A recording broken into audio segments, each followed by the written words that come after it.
नमस्कार दोस्तों।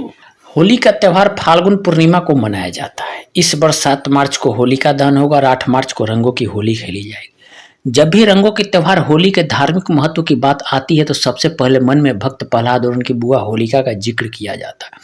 लेकिन क्या आप जानते हैं कि इस त्यौहार से जुड़ी और भी कई पौराणिक कथाएं हैं? तो आइए हम बताते हैं आज आपको देवलोक पर खेली गई पहली होली के बारे में।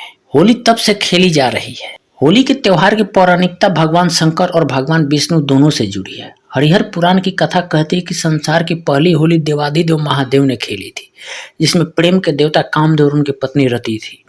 यह कहानी कहती है कि जब भगवान शंकर कैलाश पर अपनी समाधि में लीन थे, तब तारकासुर के वध के लिए कामदेव और रति ने शिव को ध्यान से जगाने के लिए नृत्य किया था। रति और कामदेव के नृत्य से भगवान शिव की समाधि भंग हुई तो भगवान शंकर ने अपने क्रोध की अग्नि से कामदेव को भस्म कर दिया। रति ने प्रायश्चित में विलाप किया तो अति दयालु भगवान शंकर ने कामदेव को पुनः जीवित कर दिया। इससे प्रसन्न होकर रति और कामदेव ने ब्रजमंडल में ब्रह्मभोज का आयोजन किया, जिसमें सभी देवी देवताओं ने हिस्सेदारी की। रति ने चंदन की टीका लगाकर खुशी मनाई थी। कहते हैं कि यह फाल्गुन पूर्णिमा का दिन था। हरिहर पुराण के अनुसार ब्रह्मभोज में आनंद के मारे भगवान शंकर ने डमरू तो बजाया, भगवान शिव ने बांसुरी बजाई थी। माता पार्वती ने बीना पर स्वर लहरिया छेड़ी तो माता सरस्वती ने बसंत के रागों में गीत गाए। कहते हैं कि तभी से धरती पर हर साल फाल्गुन पूर्णिमा में गीत संगीत और रंगों के साथ होली का आनंदोत्सव मनाया जाने लगा। दूसरी कथा यह है कि ये कदाचित होली को लेकर सबसे प्रचलित कथा है कि इस कथा के अनुसार राजा हिरण्यकश्यप अपने अहंकार में इस तरह चूर थे कि स्वयं को ईश्वर मानने लगे थे। लेकिन उनके पुत्र प्रहलाद भगवान विष्णु के परम भक्त था। हिरण्यकश्यप को ये बात इतनी नागवार गुजरी कि उन्होंने प्रहलाद की हत्या करने की ठान ली। हिरण्यकश्यप की बहन होलिका को वरदान था कि उसे अग्नि नहीं जला सकती है।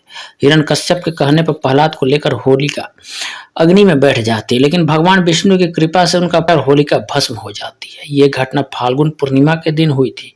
माना जाता है कि तभी से होलिकात्सव मनाया जा रहा है और होलिका दहन किया जाने लगा। दूसरी कथा यह है कि पौराणिक काल में माना जाता है कि पृथु नाम के एक राजा हुआ करते थे। उनके राज्य में ढूंढी नाम की राक्षसी हुआ करती थी, जो बच्चों को मार देती थी। ढूंढी को मारना लगभग असंभव था, क्योंकि उसे वरदान प्राप्त था कि उसे किसी अस्त्र शस्त्र से नहीं मारा जा सकता। उसी समय राजा पृथु के राज पुरोहित ने राक्षसी को मारने का एक अनोखा उपाय बताया।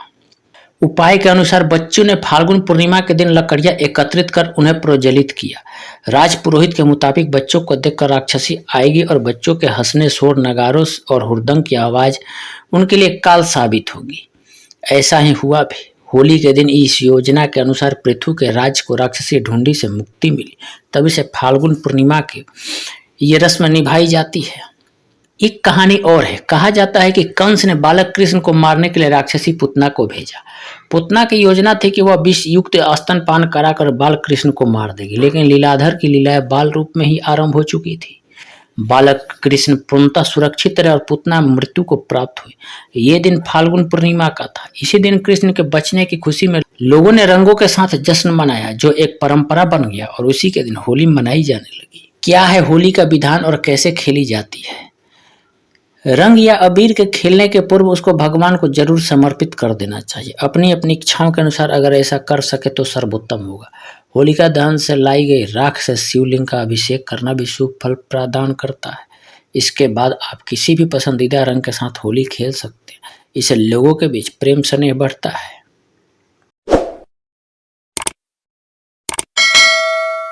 चैनल को सब्सक्राइब नहीं किए हैं तो सब्सक्राइब कर लें, ताकि हर वीडियो की नोटिफिकेशन आपको मिलती रहे।